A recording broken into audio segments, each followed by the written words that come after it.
Africa is going to war. At least that's what the West is hoping will happen in the upcoming ECOWAS meetings regarding the situation in Niger. There are 3 countries that are threatening Western special interests, and the West is hoping their allies in the West African ECOWAS region can do their dirty work and through military intervention can force those 3 countries back into submission under the auspice of defending democracy. First, the backstory. Within the ECOWAS region, there are 3 countries, Mali, Niger, and Burkina Faso, who in the minds of the West have gone rogue. For example, Mali removed French as their national language, Niger overthrew a French-friendly government, and Burkina Faso has a leader who is refusing to accept any Western aid. The West is worried that if these nations are allowed to thumb their noses at Western powers, that there could be a domino effect, and before long other nations would follow suit, and France and the West would lose access to the resources of Africa, and BRICS would become the de facto geopolitical partner for the African nations. This would be devastating to the Western economies,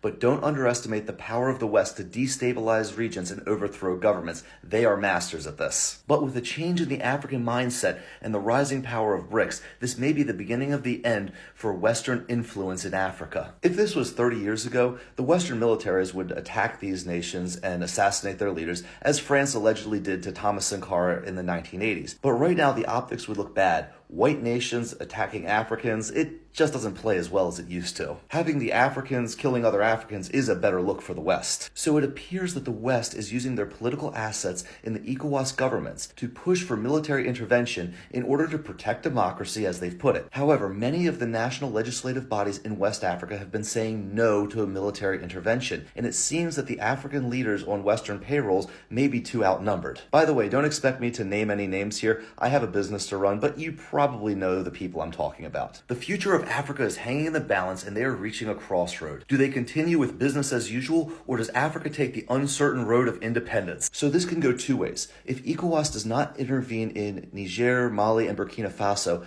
I don't think the West has the guts to engage in direct military intervention. If the West African nations don't intervene in Mali, Niger, and Burkina Faso, I think that the West just puts economic pressure on West Africa, but nothing happens beyond that. Meaning that West Africa will be supported by BRICS and will likely be sanctioned by the West. But this is actually a good thing because it will force manufacturing to be done locally, and the trade deals with BRICS are better for the economies in West Africa in the near future, at least from my perspective as a property developer. Now, if the West can pull enough strings to get ECOWAS to intervene in some or all of these countries, it means that West Africa will stay submissive to Western influence. This doesn't mean it's the end of the world for business. It just means I wouldn't be expecting wages to go up as quickly, and we would expect that business in West Africa would continue as usual. My prediction is that ECOWAS doesn't have the political support to invade their fellow African nations on behalf of the West. But I want to know what you guys think. Do you think that ECOWAS is going to invade Mali, Niger, or Burkina Faso in the name of democracy? Or will these nations be allowed to continue to be thorns in the side of Western special interests? Or is there another angle that maybe I'm missing? Let me know in the comments below. And as always, if this video provided value to you,